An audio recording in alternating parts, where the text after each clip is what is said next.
একটি হাসি কি শত মানুষের জীবন বাঁচাতে পারে?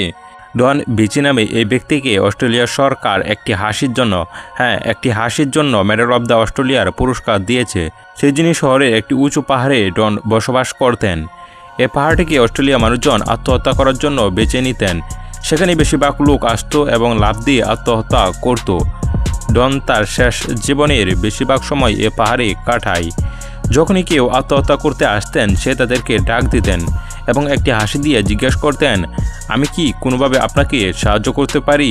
এবং বলতেন, আমার দিকে দেখো, আমার জীবন কত সুন্দর। বৃদ্ধ মানুষের জীবনের প্রতি এই ভালোবাসা দেখে মানুষজন তার অমূল্য জীবন এভাবে নষ্ট করতে পারতেন না।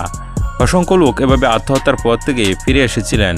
কাগজপত্রের হিসাব অনুযায়ী ডন তার সারা জীবনে 163 জন মানুষের জীবন একটিমাত্র হাসি দিয়ে রক্ষা করেছেন। 2012 সালে এই মহান ব্যক্তি দুনিয়ার মায়া ত্যাগ করে পরপারে চলে যান।